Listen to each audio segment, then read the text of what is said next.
Thank you, Handel. We start off this evening in Trinidad and Tobago.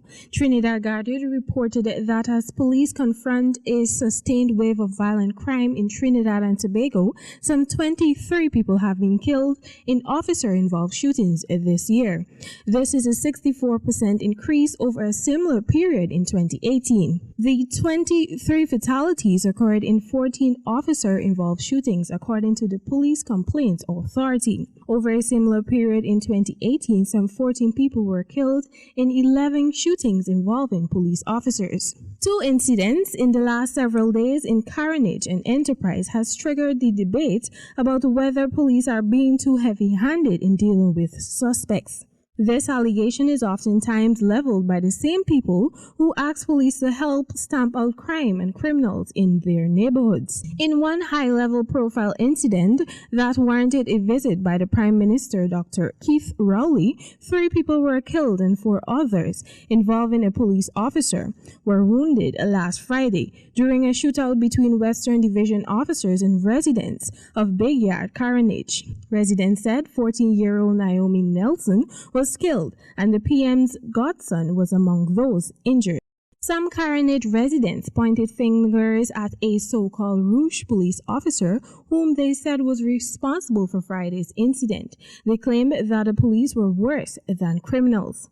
But their accusation drew a fierce response from Police Commissioner Gary Griffith, who said residents should report Rouge officers and also criminals in their community.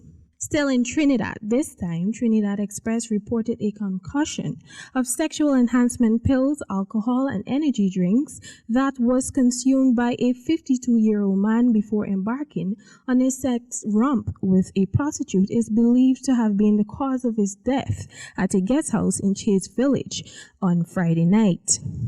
After they heard the woman scream out, security guards at the establishment sprung into action and kicked in the door leading to the room where she and the man had been having vicious sex, the police said. At first, the guards believed the woman was being raped or being forced to perform other acts against her will, but when they entered the room, they found the Diego Martin mechanic nude and unresponsive on the bed. Investigators said they were informed by others who were present at the time that during the course of the night, the man whose identity was not revealed had been drinking puncheon rum, beer stout, and energy drinks, all while surveying the numerous women at the nightclub.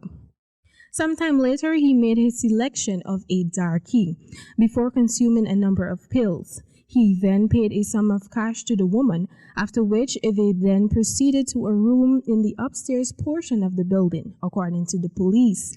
But not long after they entered the room, the security guards heard the woman's screams. She was interviewed by officers, during which she informed them that she and the man had been having vicious sex.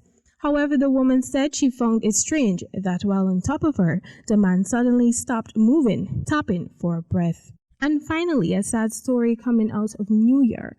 On Sunday night, cops and firefighters pulled the little body of badly burnt 3-year-old Zoe from a charred RV in Springfield Gardens, just blocks from where the child's mother, Sharon Coleman, and her only child lived. Coleman told the media that the girl's vindictive father, Martin Pereira, who has been confirmed as Guyanese, became unhinged in recent weeks as they battled over Zoe's custody. Coleman said she had gone to court to modify their visitation agreement, but a judge denied her request. Against her wishes, but with the court's blessing, she said, Pereira left with the girl for a weekend visit on Saturday and Sunday. It was only the second time he had been entrusted with Zoe since she and Pereira broke up, Coleman said. On Monday, Coleman said she wished she had disobeyed the judge's order. I should have just kept her and gone to jail, she said. Coleman said the nightmare began Saturday when Pereira took Zoe to Cohen Children's Medical Center in New Hyde Park and claimed to its staff that Coleman had abused the child. Coleman denied being an abuser, but nonetheless, she said the hospital staff let Pereira continue spending the weekend with their daughter. They let him leave with her because he had all the paperwork stating he had visitation, Coleman said. On Sunday morning, Coleman said Pereira repeatedly dialed her phone, but she wouldn't take his calls. The phone calls were just a prelude to the horror that unfolded on Sunday night. That's when Zoe died in the back of her father's flame-engulfed Audi on Baisley Boulevard at 154th Street near Braisley Pond Park. The doors to the car were chained shut as bright orange flames roared in the passenger's compartment, said witnesses. Pereira's clothes were on fire as someone in the neighborhood heard him to run into nearby Baisley Pond. A passerby brought Pereira a blanket to help douse his flaming clothes.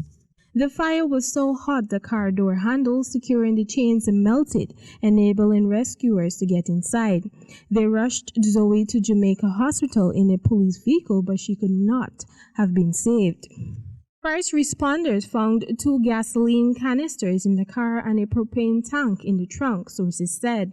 Cops found Pereira in the park. They took him to the New York Presbyterian Hospital, Cornell Medical Center in Manhattan, where he was being treated Monday for the burns. As of Monday evening, he was in police custody at the hospital, but he had not been charged. Pereira reportedly resided at Potentia, West Bank, Demerara, before migrating to the U.S. And that has brought us to the end of your regional news this evening. Back to you, Handel.